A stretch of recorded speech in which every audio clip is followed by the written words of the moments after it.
Confusing concept बोल सकते हो, क्योंकि कल के डेट में तुम कंफ्यूज हो जाओगे कि एक्सपेंशन इन डिमांड क्या होता है, कॉन्ट्रैक्शन इन डिमांड क्या होता है, इंक्रीज इन डिमांड क्या होता है और डिक्रीज इन डिमांड क्या होता है।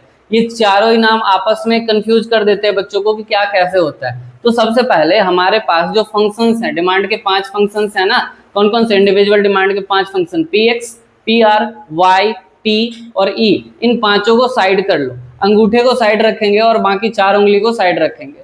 तो अंगूठा मतलब P x, own price of commodity, और बाद बाकी 4 फैक्टर अलग। ठीक है, तो जब हम सिर्फ ओन प्राइस ऑफ कमोडिटी की बात करते हैं तो वहां पे क्या होता है, एक्सपेंशन और कॉन्ट्रैक्शन होता है, यानी कि यहाँ पे चेंज इन क्वांटिटी डिमांडेड होता है। देखो यहाँ पे चेंज इन क्वांटिटी डिमांडेड है।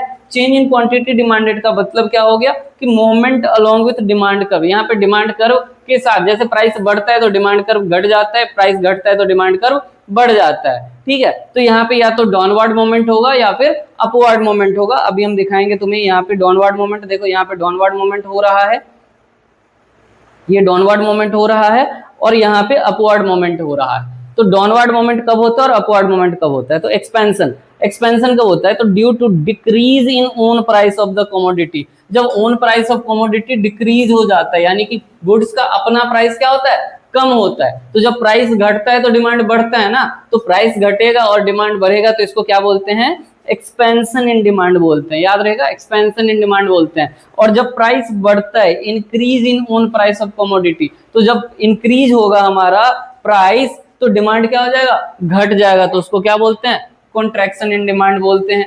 ये तुम्हारा ग्राफ देख लो, पहले प्राइस हमारा 20 रुपया पे 2 यूनिट हम बेच रहे थे, लेकिन अब प्राइस घट गया, प्राइस घट के 10 रुपया हो गया। तो जब प्राइस घट के 10 रुपया हुआ ना, तो 4 क्वांटिटी बिकना स्टार्ट हो गया। तो प्राइस घटा तो डिमांड बढ़ गया, प्राइस घटा तो डिमांड बढ़ गया, इसको क्या बोलते हैं, एक्सपेंशन इन डिमांड बोलते हैं। लेकिन यहाँ पे अगर तुम चेक करोगे तो 20 रुपया में 2 यूनिट बिक रहा था, लेकिन जैसे ही प्राइस बढ़ा 20 से 30 हुआ, हमारा डिमांड घट के किधर आ गया, 1 यूनिट पे आ गया। तो यहाँ पे ओन प्राइस ऑफ कमोडिटी में चेंज होने की वजह से क्या हुआ, डिमांड हमारा घट गया, जिसको हम क्या बोलते हैं, कॉन्ट्रैक्शन इन डिमांड बोलते हैं।